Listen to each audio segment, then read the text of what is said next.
What's going on, y'all? This your boy 1080G. This is the Unfocused and Focused Podcast.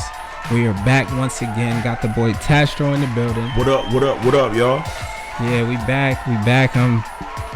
Man, we talked about the last episode going out of town. I feel like I still have jet lag or something, but Fresh back in the building. Fresh back on the East Coast. Yeah, it was crazy. San Diego was dope. Dope people. I didn't get to get in the mix like I intended, but it was still cool. I was on a work trip with my girl. And, how many days were you out there? 5 days. Nice. Yeah, it was like a work trip that I tagged along, and I had a good time because every event it was like open bar, free food, gourmet food, Word. like in these servers, like it was this yacht party that, it was lit. Okay. I ain't gonna lie to you, but yeah, I was told to go to the zoo and a few other places. Partying with them. I'm talking about these computer nerds, man. Getting it in. Yeah, partying with them. I was just recovering just to go to the next event. That's like, crazy. It was an event every night. So the computer nerds had you out there lit. Man, they was lit, man. They had this kind of Coachella themed party, and they walking around with the hors d'oeuvres, and it's just drinks flowing everywhere. They bouncing around, and that's what's up, man. And they had this one group. I gotta post a clip. They had this one group. They was like, what's the old school rap group? I don't know why I can't think of it. It's the white one that everybody rock with though in the hip hop community. What you said? Beastie White? Boys. Beastie Boys? Yeah, Beastie Boys. Like it was some dudes that I guess they were like they did Beastie Boy covers. Oh, word. So they was just like super live, like how Beastie Boy. No sleep to Brooklyn. Yeah, like I'm actually a fan of the Beastie Boys. Like they make good music. Yeah. But they was out there performing their music live. They making T-shirts on the spot and some other decorations, and I don't know. It was dope. Like to see the type of money these companies put into their corporate events like that. It was crazy. The other one was at a museum. But anyway, so it's safe to say that you got some networking in too while you was out there. Yeah, for sure. It was definitely a networking thing. When you go out of town, especially if you already working, you go to a new area, you want to check it out. But that was a big plus, to be able to network with people I would have never had the opportunity to network with. And that's what's up, man. They were super cool. There's a lot of cool people out there. Met some people from Atlanta. From really all over the world. Nice. One dude, he was cool. He was from Germany, and I'm sure just because of how we connected, if I was ever in Germany. Yeah, and Germany's dope. Yeah, I've never been. I've been. When I was in the military, I was able to go out there on like 3 different occasions. I'm gonna be real. Germany, I felt like I got more love in Germany than I've ever gotten in America. For a place that I wasn't from at all. They seem to embrace you more there as opposed to over here. And people will say, why would you say that? The Nazis, blah, blah, blah, Germany. But I don't know. They love black people, it seemed like to me. Yeah. You know what I'm saying? So, yeah, Germany was dope. Yeah, I think everybody loves black people. They just hide it. They like to hide it in the United States. It's for whatever reason. And we're the most influential. You know what I'm saying? Like no matter how they want to hide it or try to like compress it down, we're the most influential out of everybody. Everybody jocks our style somehow, some way. So answer me this, because we both agree that everybody loves black people. Absolutely. So is that part of the reason? Have you ever came across somebody white and they get really excited with the eye, like they make their eyes really big sometimes, where you don't get that from other black people sometimes. But I'm not gonna lie, especially in the office environment, they're like, "Hey, Anthony," Yeah, it's weird. They're like, they super excited and shit. Yeah, but I don't know. Maybe we're in denial of how awesome we are, and you should be that excited to see me. Maybe that's what. Is that where it's coming from? I don't know. I mean, that's a safe place to look at it. I mean, I feel as if I feel like sometimes they admire us and are obsessed with us so much that they hate us at the same time. You know how some people are so obsessed with something, they hate it at the same time. Mm-hmm. And I think that's kind of what they kind of deal with in that regard, I would say. Yeah, and I think a good way to kind of draw that love from maybe them or really anybody. I mean, you want genuine love at the end of the day, but we live in a country where your resources are, you know, very influential. You know? People gonna treat you accordingly. It's that's just, true. You know, you can really demand and take that type of respect where, you know, it's like they don't have no choice but to love you. Right. You know, and that's why, you know, for me, I'm big on the entrepreneurship, because that was a question when I was at these events, you know, like, oh, what do you do? And to be able to, you know, give them something at least that's perceived as value, you know, it's just like, oh, that's cool. Yeah, absolutely, man. Like, that's dope. I'm glad you was able to, you know, go on a trip like that and network and see something different and experience, you know, as far as just a different type of vibe in regards to the regular hustle and bustle here in the A. Yeah, it was dope. It was dope. But yeah, what's been going on with you? What's on your mind? What's the new movements? Well, first and foremost, I guess been pretty much working, man. Like, just pretty much in this studio getting busy, man. Like, just ramping up stuff as far as these different projects that's about to drop next year. I'm gonna come hard body because it's been so long since I've put out any types of work as far as music is concerned. So yeah, yes, it's some stuff definitely coming, man. But Joe, enough of that. Let's talk about what we got going on today. First and foremost, shouts to the homie Bars. Bars, what up? What's going on? She was real quiet. You know, I got to get her into it. You know what I'm saying? Yeah. She been fucking with me about my phone, man. So, you know, yo, like why every day, every time I see you, you start riding me about this phone? Do you want me to get a new phone? Is that what it is? I told me that just that the camera, like, people are shooting whole movies on iPhones, and maybe they started with that iPhone, but it's better quality. Things have evolved since then. I'll give him credit to say that. You know, like, one thing I like about Lil Yachty, at least, you know, for his earlier videos, he had this more vintage look to his videos. They look older, you know.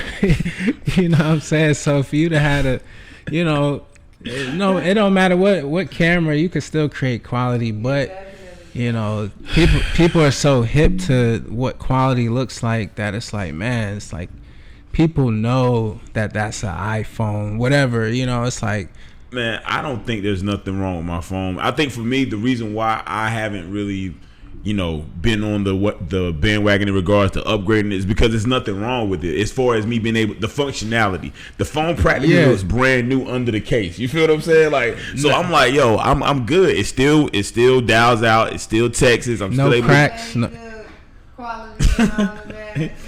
That's actually amazing that you've had the phone for a minute and you don't have any cracks. It's like brand new. You could probably resell it. Right, mine cracked up. If you gonna have a phone like that, make sure you're getting the best quality picture. Okay. Make sure the lighting is good. Make sure your camera is clean. Yeah, when you're creating content. So it don't die. Yo, yes.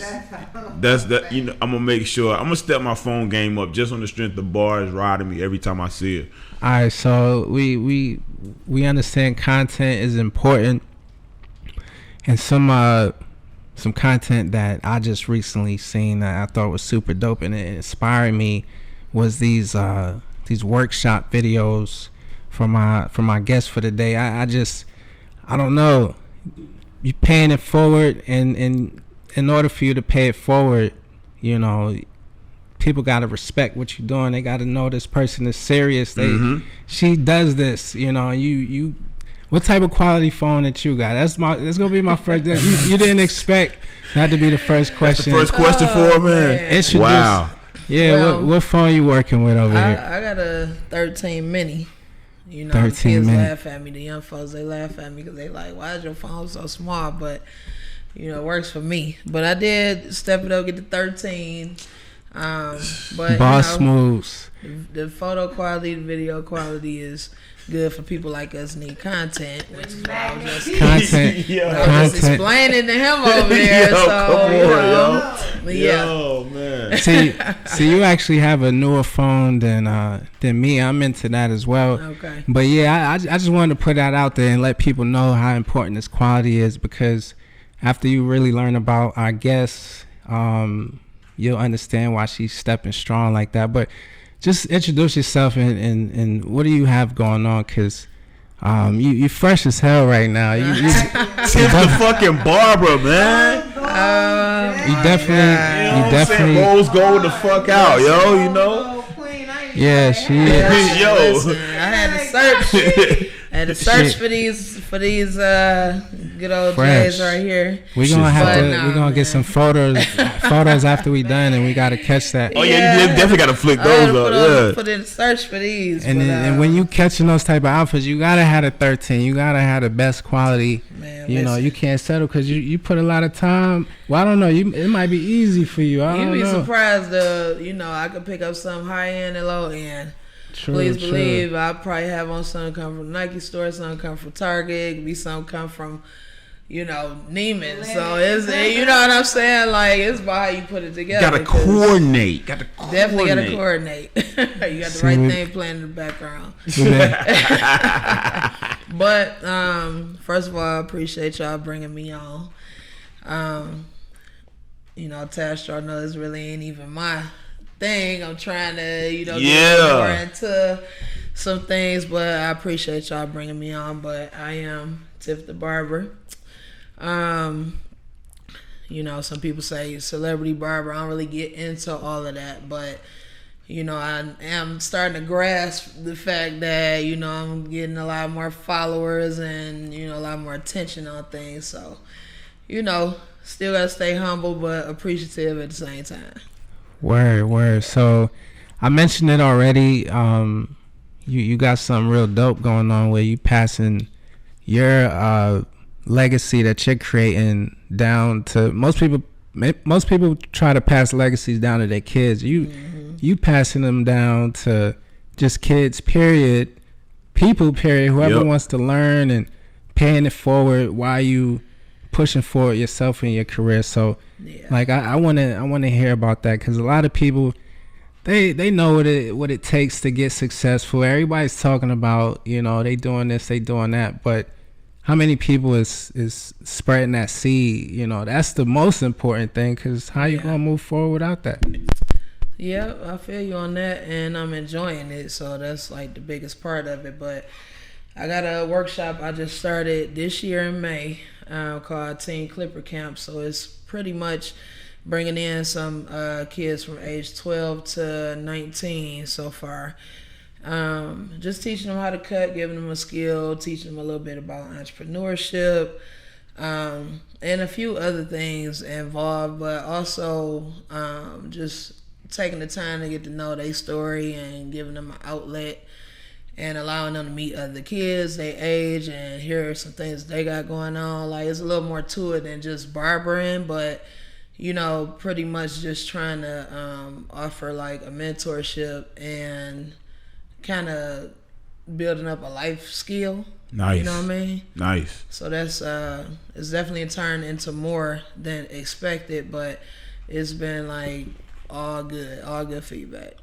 Word. Salute for that, because I feel as far as you teaching the youth something like that at such a young age, because how old were you when you first started cutting hair? I was 13. See, so the fact that you are able to start something at the same age that you started, as far as cutting hair is concerned, I think is super dope, because there's a lot of kids that if they have some type of direction and something to work towards, that'll keep them focused, that'll keep them getting out of trouble and things of that nature. And I feel as if you've definitely created a safe haven for the youth that are interested in getting to having some type of lifetime skill, because they could be you can be in college literally and cut hair as a side hustle. You know what I'm saying? So while you're studying or whatnot, you can still be making some serious money knowing how to cut hair. Yeah, I mean, and that's just really what it's about. Like, you know, I'd have had conversations with like parents, you know what I mean? They'll DM me and, you know what I mean, just talk about my son got this going on, that going on, or my daughter. And, you know, I just want them to be involved in something. Right.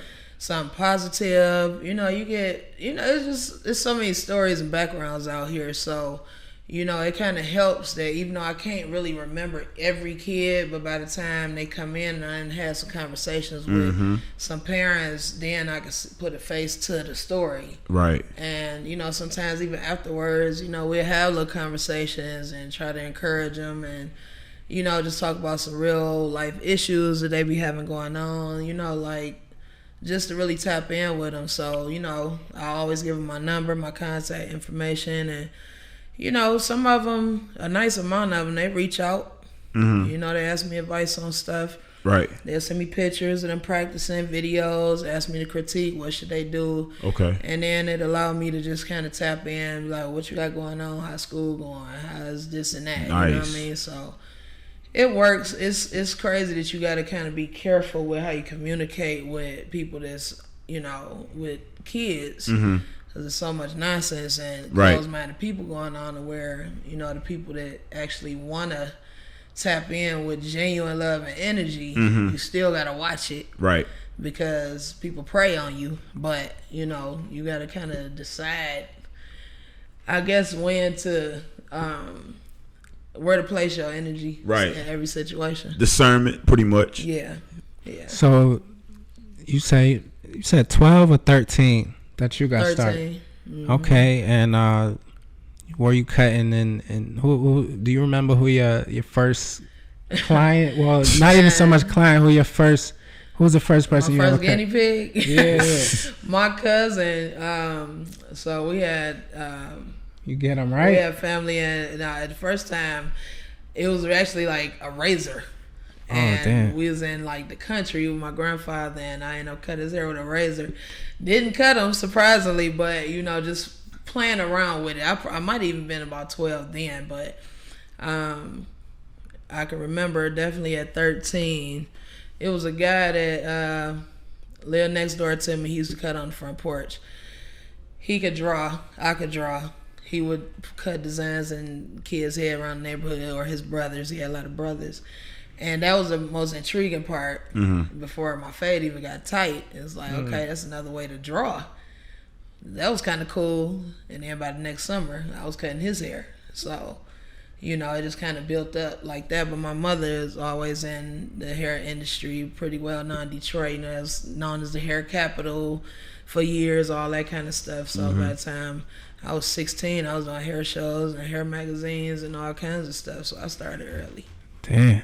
So you passed 10,000 hours. You probably at about 20, maybe 40,000. Like they 50,000 hours, yo. They say 10,000. That's expert level. Oh yeah. So you on a whole nother level with it. I wouldn't even know how to. The fact that that you even like your first time you didn't cut them. I know you said you didn't razor blade. You didn't do the best job. It was like a straight razor, like a Bic or something. Like shaved him a bald head. You know what I mean? We had to be like probably 12 and 11 years old or something. Word. You know what I mean? But that's crazy. By the time I really started messing with it, it was definitely like starting my cousins and then like, you know, some guys around the neighborhood, and it picked up real quick. You know what I mean? It picked up quick. But it started off just a neighborhood thing. It wasn't even like a salon thing. Even though I grew up in the salon, it was like just something to do. Yeah. I was playing basketball. Turkey cut. Yeah, you know what I'm saying? But, you know, I think I definitely know for sure that, you know, drawing and doing the graffiti letters and different things back then, you know, around that time, telling my age, but this had to be like mid-90s. So you know, people was getting all the words, you can't touch this and all that shit. Oh, snap. Yeah. I was like, okay, I can do that. Yeah. You know, I just gotta get that fade part tight. So you was an artist before you even got into the haircut. Yeah. You was drawing and graffiti, like graffiti letters, or you was actual graffiti artist? Just mainly graffiti letters, you know, just coming up all through school, and even my attempts through college was all based around art and engineering and math. So, you know, a lot of that stuff all go together. Nice. I think that's dope because, I mean, is that a thing for all barbers? Do all barbers get into it because of the art of it? Or is it, like you said, a hustle through college and I think it just kind of really depends on who you're referring to. You're talking when you got some people that have been doing it since they were a kid. I think it's more so a passion for the art of it as opposed to a money grab. You know what I'm saying? It sounds like it was a passion for you, Tiff. Is that safe to say? Yeah, but like I said, more on the art side of it first, and then like blending and all of that, and you know, all that's involved with art. Right. Like, you know, just recently, probably back, it had to be in July, one of my workshops, I had a girl in there, and she wasn't really grasping it as well as she probably expected to. But she was art major. It was her first year of school. So I had to kind of go into my art side and explain like gradients and different things like that, where she could kind of understand from a standpoint she was interested in, and then it helped her to get her blending aspect together. So you know, it helped a little bit. Right, absolutely. I hadn't tapped into that in a while, but it helped. But I still do some art. I still paint. You know, most of the stuff me and my wife got around the house stuff, we paint at least like 70% or so. Well, I mean, I need a painting then, Tiff. Like, I ain't know that you was doing it like that, dog. You know, like, that's crazy because that'd be the hard part because you know, when people ask me to do it, I can't think. You can't like do that. it, It have to be like once you just doing it type once shit. I kind of get the feeling, then I'm like, you know what, let me go out here, and because it was more drawing than when me and my wife got together. She liked to paint and she could draw too, so it kind of took me into the more of the painting side and less of the actual drawing side. Well, I already got a request. So my birthday is in December. You know what I'm saying? As you already know, Christmas, baby. You know what I'm saying? So with that being said, I'm requesting a painting from Tiff for my born day. Yeah. All right, we gonna see. Yeah, that's she seemed like she real busy. Yeah, I know. I was about to say, man, she too busy right about now, man. I don't think she even got time to paint now. Because this workshop you doing, how often is that? It's like so weekly. Far, it's been once a month in Atlanta and once a month in Detroit, where I'm from. Got you. Working on expanding it to some other cities. Got you. Yeah, she busy, but sure, if you got time, I need a painting or something, but I just you know. Okay. Right. See, I got the baldy. Somehow this always comes up in every episode. I don't know how, but I can't take advantage of the haircut. You know, it's. I mean, she can get you right. You get your goatee Well, right. It's the service for everything, though. You know Trust me. I mean, the guys come in with the bald heads and the beards, and they get the steam treatment, the beard wash, and the facial mask, conditioning and shit. I guess for a service. So. Man, listen. I guess the reason I cut my hair is because if I went somewhere to shave it, I would have to do it like maybe every 3 days or something, and I don't know if I want to go down that path, so I just. But that's good that you able to do that. Some people not savvy like that. You know what I mean? So some people, you know, I got a homeboy. He got the roof missing. And he like, well, unless you could do it, you know, I'm gonna just be wearing a hat because he like, I can't do it. I'm gonna mess it up. Man, he got full beard, and his wife would kill him if he tapped into that beard. So he like, man, I just be dealing with it until I see you. Only thing I be messing with on my own is I may like try to trim up my mustache or something, but my beard I don't be trying to mess that up. Cause I remember one time I tried to shape it up and I straight gap that joint up, man. I think you had to fix that shit one time for me too, man. I think I had messed it up, man. So I don't really be messing with my joint like that, man. Just because I be afraid that I'm gonna just fuck it up altogether, and I gotta let it just grow back. Like you know how you gotta let it sit for a minute to grow back like it's supposed to. So. This is actually a current barber. So this is the thing. So Tiff is so busy. What she did was like a year or so ago, she was like, "Yo, when I can't cut you, I'm gonna send you to my boy Boom." And so I have two barbers pretty much. You know what I'm saying? When I can't get Boom, I got Tiff. When I can't get Tiff, I got Boom. You know what I'm saying? But she's held me down for some years. Like I'm talking about. When I first inquired about her, like I had went through all these different barbers, and I had an actual female barber that I was going to, and it was just like I don't want to call her out or nothing, but her shit just got lazy with the cut, bro. Like I was disappointed, man. So I just started looking for other barbers, and I ran across her page, and pretty much it's been on and popping ever since, man. Like, cause I was tired of looking for barbers for one, and I was like, man, let me find a decent barber out here. And when I ran into Tiff, man, that shit was over for your boy. Yeah, I was sitting here trying to remember, like, how did we link up? Cause I was just trying to find a different barber, man. I hadn't even been in Atlanta that long. Yeah. You had just I think you had just moved down here and shit, and you was like, trying to get your. October 1st would be 6 years. Yeah. What you found on Instagram or something? Was it Instagram? Yeah, I don't think it might have been Facebook. Oh yeah, you say it might. I mean, I don't know, because at the time, like, I'm big on marketing and everything, so I had actually built up a Tiff The Barber Atlanta page just so I could target people, basically people that I knew that was in Atlanta. Right.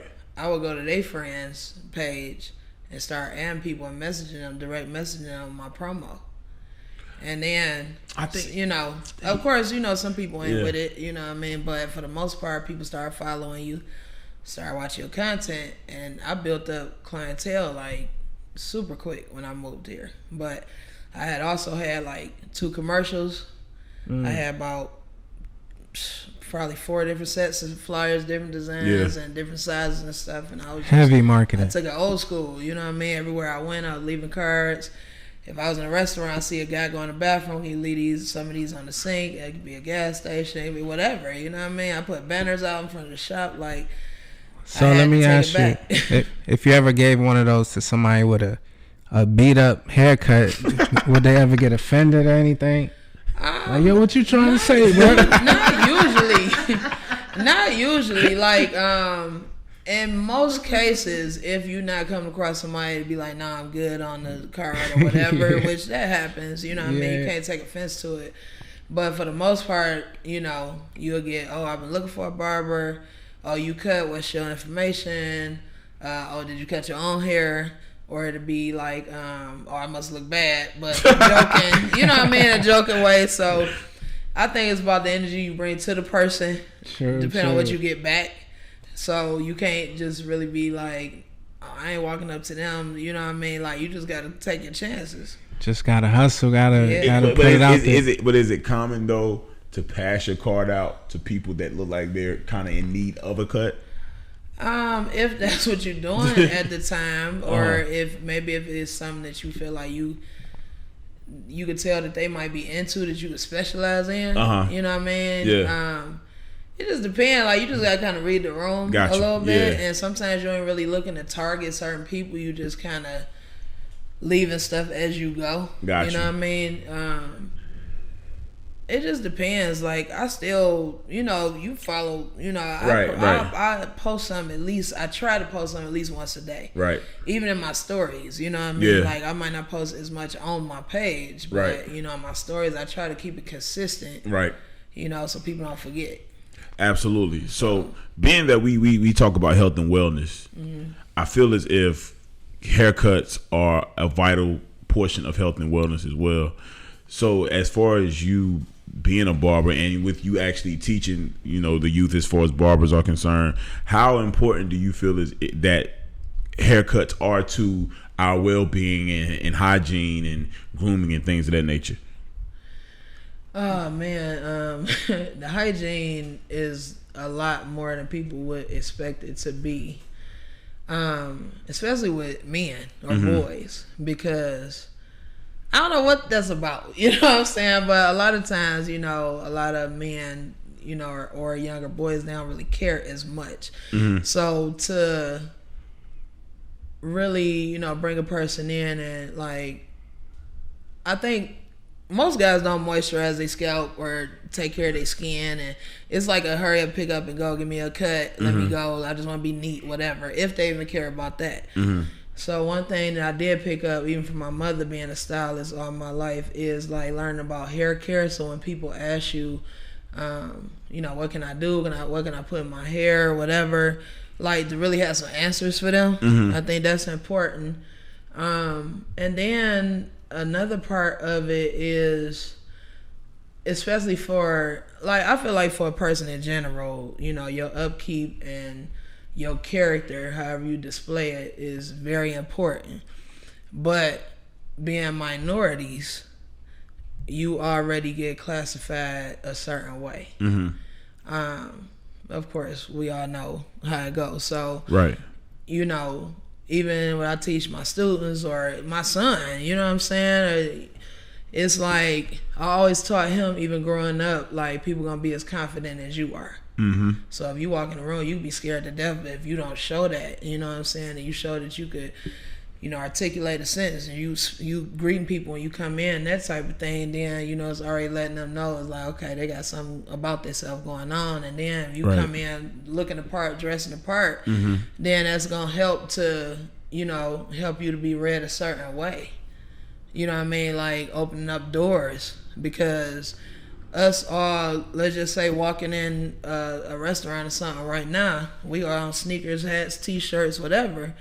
They automatically gonna think it's probably some hood shit, ghetto shit, or it's just black. Right. You know what I mean? But we can all, even, I've been here just meeting a couple of y'all, knowing that we can sit down and have an actual conversation with anybody, I'm sure. Absolutely. And be able to keep up or set the track for what direction it's gonna go in. You know what I'm saying? I feel like all that got to do with grooming too. Like, you know, it's just about your appearance and how you know, just allow yourself to be in that space. You know what I mean? If that makes sense. Like, so did you get your business sense and just how you move or in those professional environments from your mom? Because it seemed like you probably just had to tag along and, you know, see what was going on. I definitely give my mom some credit for that. She had been in the hair world since I can remember.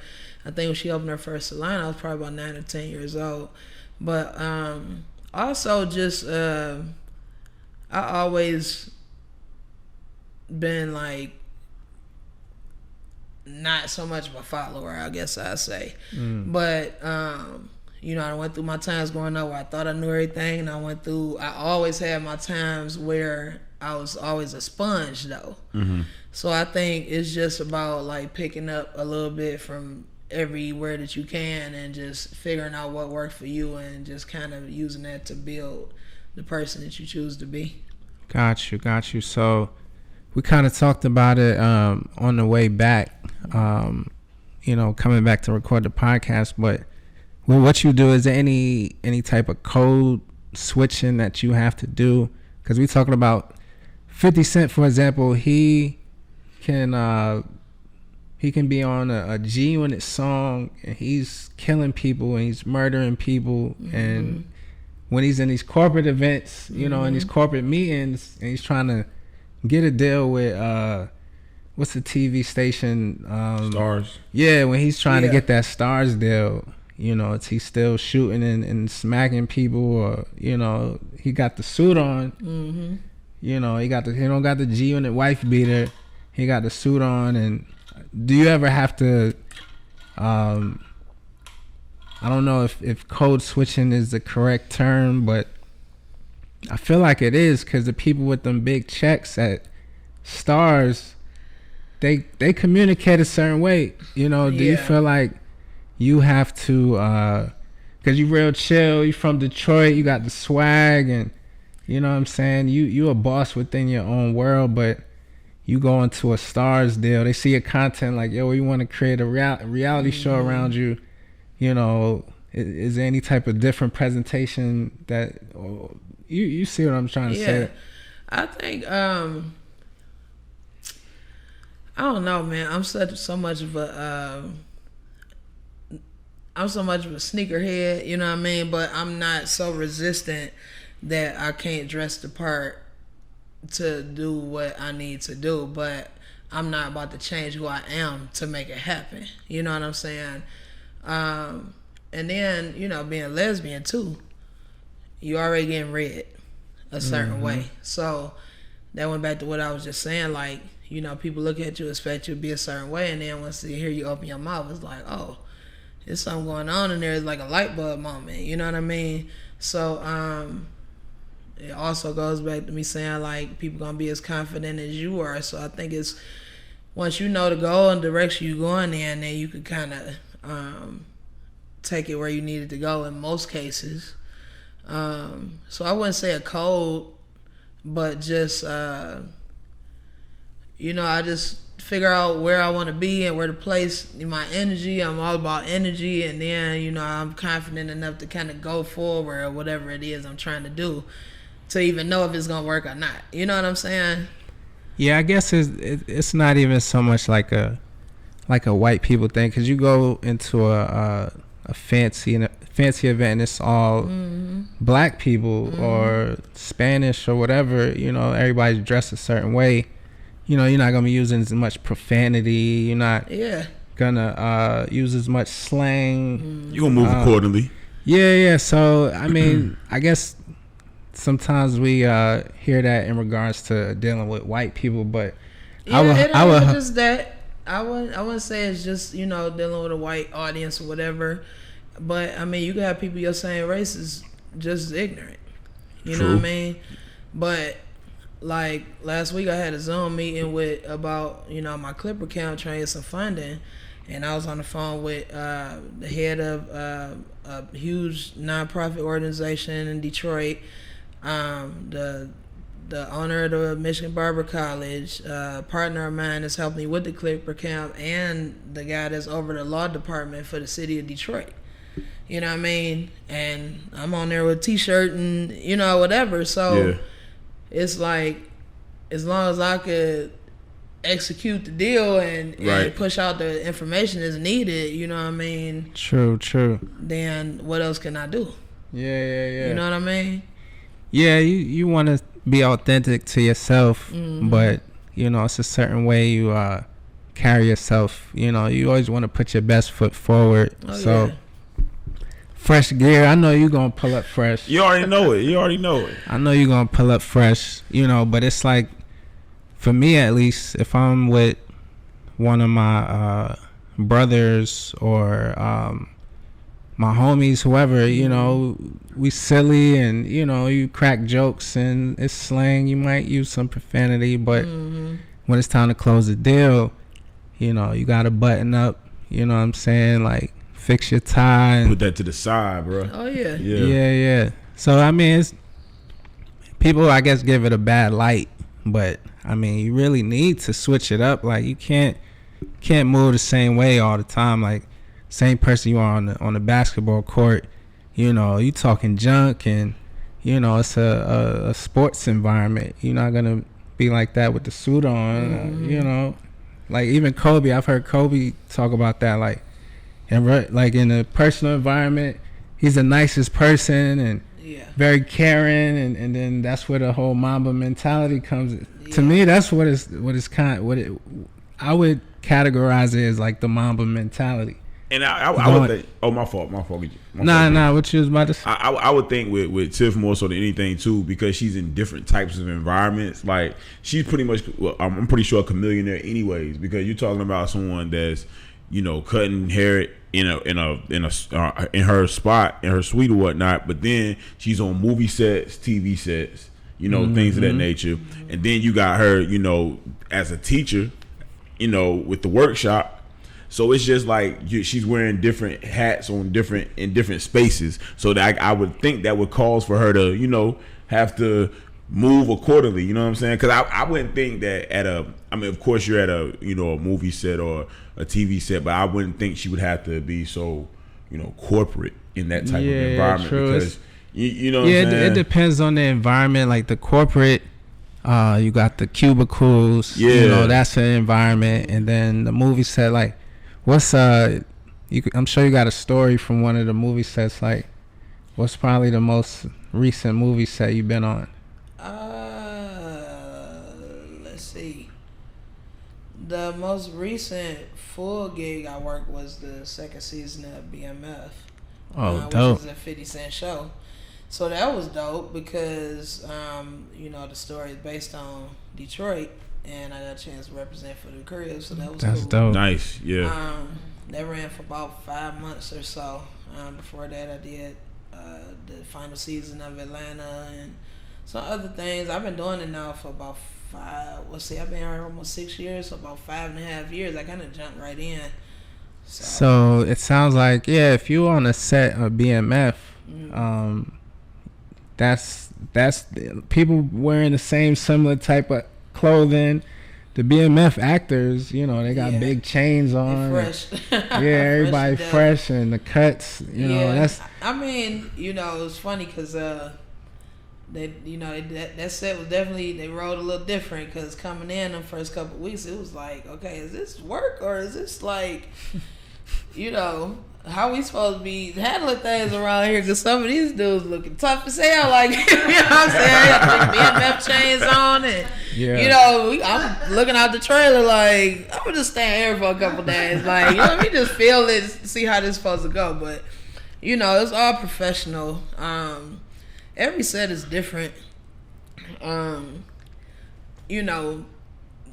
Working in this field, or just even customer service, period, like, it's built on short-term relationships. So it ain't like you're really looking for a lot of friends, what I mean? And not to be like detached or anything, but it seemed like the best way to kind of keep it going is to not fraternize so much where you find yourself trying to be a part of that lifestyle. You're just trying to make the best of the situation work for you, and if it's more of if you gonna make it a career, then you need to treat it as such. Right. So, and a lot of people be like, well, what's it like working with it such and such? And I'm like, man, I don't know, they only in my chair for a certain amount of time. So just in the 5-6 years that I've been doing this, I could probably count, I don't know, I'm gonna say probably about 3 people for sure that I consider a friend that I've met through, what I'm saying, the process of this career move. You know what I mean? But I'm fine with that though. But I have built a lot of relationships. Like, if you could work on something with a person and don't see them till 4 years later on another random project or at an award show, or whatever I might cut for, and they still remember you, that you had like a decent vibe or decent energy going on. Absolutely. So that's pretty cool. That's what kind of mattered to me. Or if I could reach out and remind them of who I am. Like, which is, rare, but certain situations come about, you kind of want to tap in. Like, Gary Owen came to do a show maybe about a year ago, and a few people tagged me. He was looking for a barber in Atlanta. And I got a picture of him on my page when I cut him for, I think it was Undercover Brother 2, I think. So some years back, but I sent it to him, and I was like, if you need a cut, I'm still in Atlanta. And it was like rebuilding that relationship again. So, it just depends. It's just building relationships more than anything. That's what's up. Word. And barbers are like therapists too, I feel, as if, because I've had. There you go. That's the listen. Your barber, you can tell your barber all your problems, all your woes for the day, and they getting you fresh too at the same time. You know what I'm saying? So it's like you're not only a barber, you're a therapist too. Have you ever thought about that? Well, yeah, I mean, sometimes you have a choice.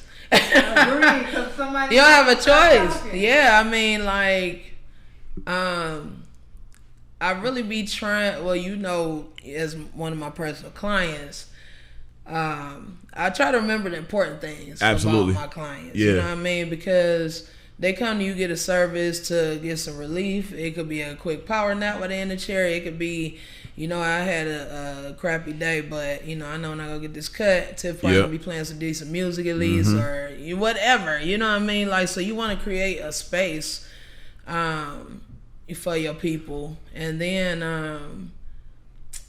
I don't know, like, the original story of barbers is that they were the surgeons and the doctors. You know what I'm saying? When barbers was actually first created. Yeah.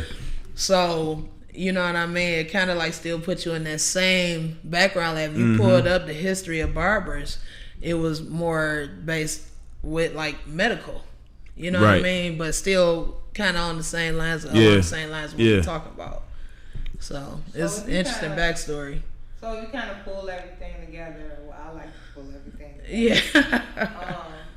Just being the type of figure in different people's lives. Like, how they say mother, sister, daughter. Somebody's mother, somebody's sister, somebody's daughter. you're like somebody's therapist. You're all of these kids, you know, guardian, and you teach lessons. You're their teacher, and you speak life. If anything I can hear is that you speak life into the people that are around you, and you give lessons, which is kind of like a sensei. That's just all around. Yeah, I hear that Sensei. quite a bit. That's dope. I hear that quite a bit. I think, you know, just being able to converse with people and be able to tell the truth about things is like a rarity now. Yep. So for me to really be like, I guess more, I mean, definitely chill, but more of a no nonsense type of person. You know, I feel like I can only speak to people about real shit. You know what I mean? Like, even when I kick it with the kids, I kick it with them about real stuff. So, but it also helps them to understand. You know what I mean? So I have heard that there's more like a therapy session, is this and that, and then people come in and tip you. I've been waiting to get in here because, I just had so much shit going on. I couldn't wait to tell you. I don't feel like there's no pressure, but you also got to make sure you in a clear mindset where you can take on all of that, because sometimes it can get very heavy. And I learned that getting older, like sometimes you got to protect your own energy. Absolutely. So you don't want to be standoffish, but at the same time, you can only take in what is like healthy for you, like mentally and physically. Right, you know what I'm right. saying? All of that. Yeah. So let me ask you, as far as being a therapist in that way, and that's not your intention to be a therapist. You just cutting hair. But I know for me, in regards to like training, I deal with different clients, and you know, I've actually learned that, you know, as far as getting your certification, they tell you not to get as personal with your client, but you know, be a listener. You know, if they have stuff they want to express to you, be a listener. But it kind of makes it unprofessional to talk about your own personal. So is that a thing for you at all, or do you treat your clients as friends and you just kind of put that to the side? I don't treat my clients as friends. Only because, you know, you dealing with. Now, don't get me wrong. I have clients as longtime friends. No, I got clients I've been dealing with for 20 years, 15 years, 6 years since I've been in Atlanta. You know what I'm saying? But you got to be choosy. You know what I mean? You can't give people so much of your life in a short sitting. You just never know what you're dealing with. You know what I mean? So I'm not saying that to be harsh, but just saying that to. Yeah, it's just the way it is, you know what I'm saying? Like, because even with pricing, people feel like they get cool with you. They get away with a no-show. You know, them showing up late and you can't take them and they get upset. Oh, I thought we was such and such. Or, you know, you canceling, or something came up, I can't make it, but then you get mad because I still charge you on my site. Like, you know, but I still got to make it my business along with, because I got bills to pay just like y'all do. Right. You know what I'm saying? So that's where you still have to draw the line. And occasionally, you know what I mean, I get a client be like, oh, I thought you just would have did, you know, not charge me that on the lookout. But it's like, if you don't show up, I don't get paid. If 3 people don't show up, that's taking out a certain amount of money from me for the day. Like, so I'm doing a service to you as a professional relationship. You got to treat it as such. You don't take it like, oh, you know, we were supposed to be cool. I've been cutting your hair for 5 years, but I definitely got hit with the late fee before. Yep. I definitely got hit with the late fee. But it's just, you know, but I don't mind breaking it down to a person where they can understand where I'm coming from. Absolutely. And in most cases, they be like, yeah, Tiff, I feel you, you know, because you can't, you know, you can't go in the Gucci store and be like, I know this costs such and such, but let me get it for this. Like, it's not possible. Right. So why should I treat my business any different? You know what I'm saying? Absolutely. So how do you draw the line? Because that's such a, like, when you go into Gucci, you see a shirt, you need, can I find your size? And, you know, it's like, see the yes or no, they find the size. But to be sitting with somebody for for that extended period of time, like you said, people can't wait to get to you so they can talk about stuff. How do you draw the line where you don't, you hear somebody tell a heartfelt story, and I feel like it's natural, it's human to be like, oh man, I dealt with the same thing last week. They booted my car, and then or they repo. It's like you don't want to tell me your personal stuff, because then you tell them now, like, damn, you got repo, like you ain't. I come in here twice a week. What you doing with your payments? And then now they looking at another barber. Yeah, I mean, like I feel it's so true, man. You hear about all kinds of stuff, and it's like, but you still book me, so you expected to pay for this service. You know what I'm saying? So it can't be too bad for you if you booking me. You know what I'm saying? Because word up. Of course, throughout the years that I've been barbering, I done, level myself up in every way possible as time went on, you know what I'm saying? So to now, the level that I'm at, I understand that I'm not for everybody, you know what I mean? Price-wise or whatever the case may be, even scheduling now, because, I do so many things, working on set, traveling with personal clients, just different things, you know what I mean? And it's like, it's what I want to do. So my goal, once I moved to Atlanta, was to work less and make more money. So I had to I follow a lot of business type stuff, and you know what I mean, like, just the content period. Like, you follow the content that interests you. So business interests me and finances interest me. So I just figured out that, if you look at it, most businesses that prosper is built on systems. So I had to figure out systems that work for me as a barber to be able to structure things the way I needed to be in order for me to kind of put those dividers in between a friend, a family member, a client, still respecting my business. Right. So that's why I went from booking clients on my phone or through text to a booking app. And you know what I'm saying? Or, just something like that where I could put all the shit on there I need people to know. This is my disclaimer. Like right now on my site, you know what I'm saying? Look, film and different things is, priority for my business, but I do take clients,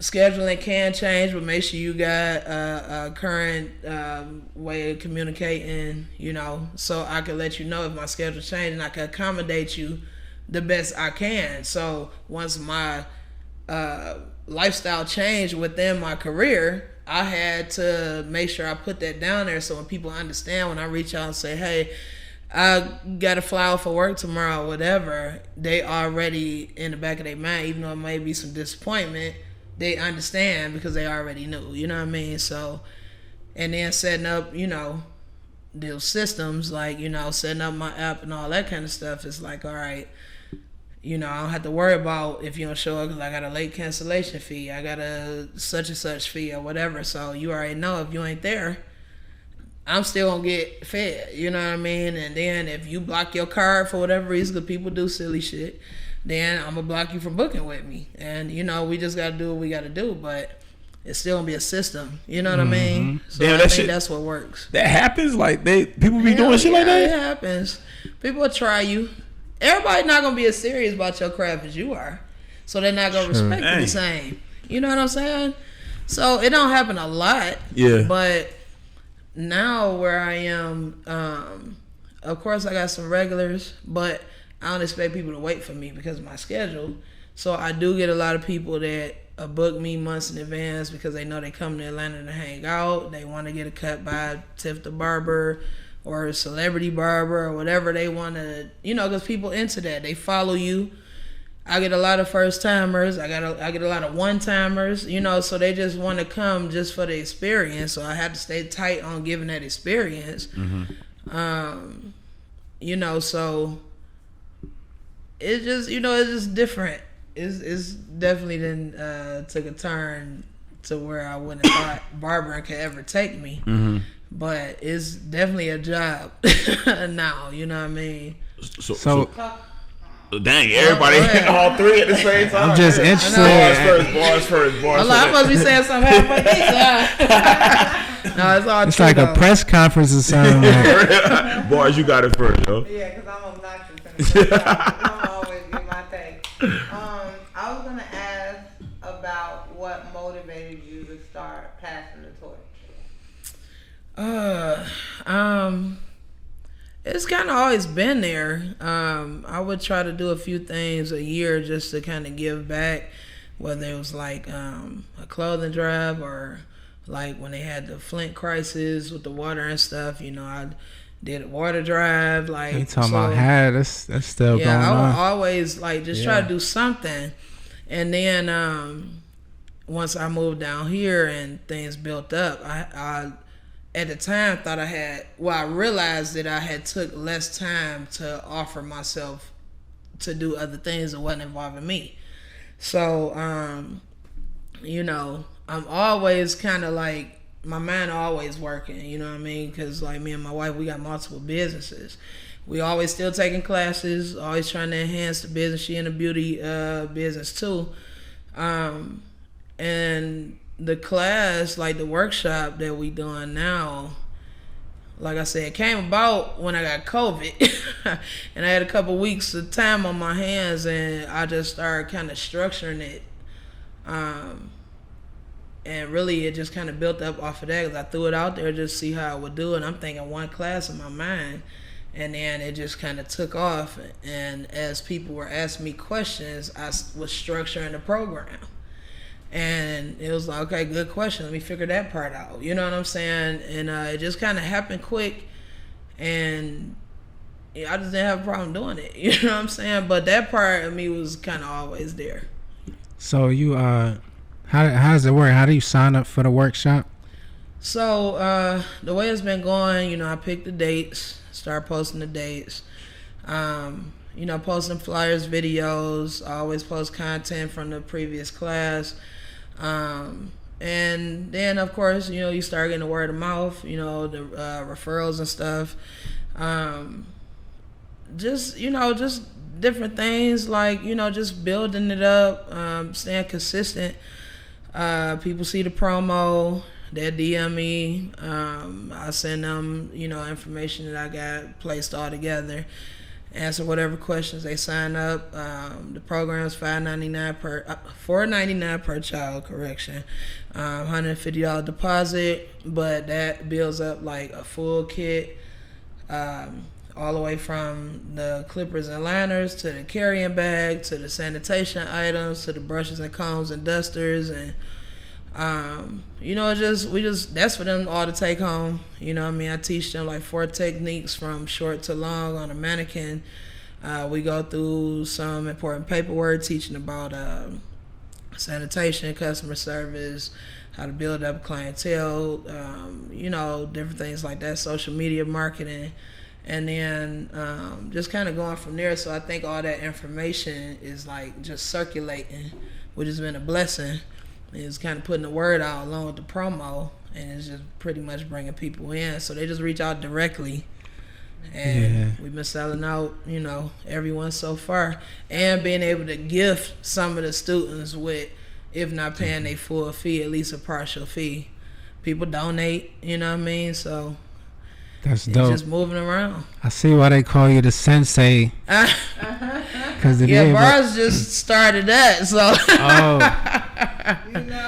You've never been called that, because it sounds like that's very accurate. I have not, and even touching on the therapist part, like I hear certain things, you know, people be like, man, Tiff, you just either you always spin out the real, or you easy to talk to, or you not easy to talk to. That's real shit, though. I appreciate you telling me such and such. So I done heard some things along the lines, but not directly those words. You know what I mean? So you give when you doing your therapy session, you know, you working and you listening, and then you're also able to give like good wisdom at the same time. Can you attest to that? Absolutely. Yo, listen, man. She sensei. That sound like the sensei. Listen, there's been plenty of times I've heard shit that I didn't want to hear, but I needed to hear it, and it was like, yo, I appreciate you for that. Because it's like, you know how it's like, it's always one of those things, you're always the person giving that type of stuff out. But when you get it in return, it's like, damn. Yeah. I needed that shit, though. I really needed that. You know what I'm saying? So I appreciate it. That's true. Because even, dealing with somebody like him, he's usually, pretty positive. You know what I mean? And then, so our kicking sessions be kind of crazy because we both try to stay on a positive note, but both real direct and blunt.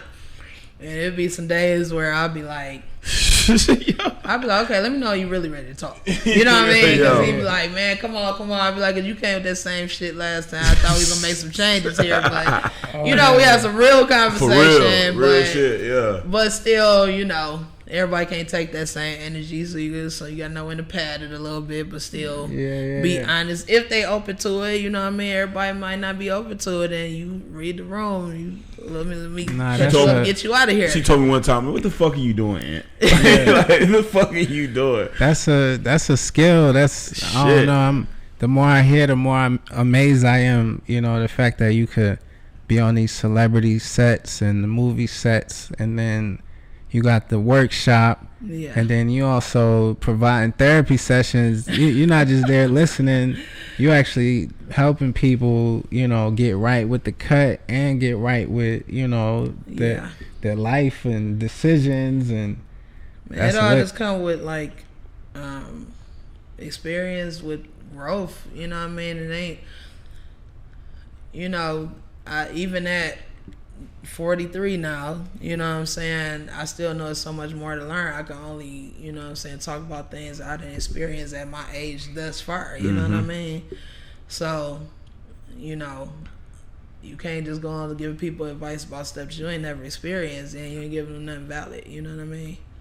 Yeah, I think that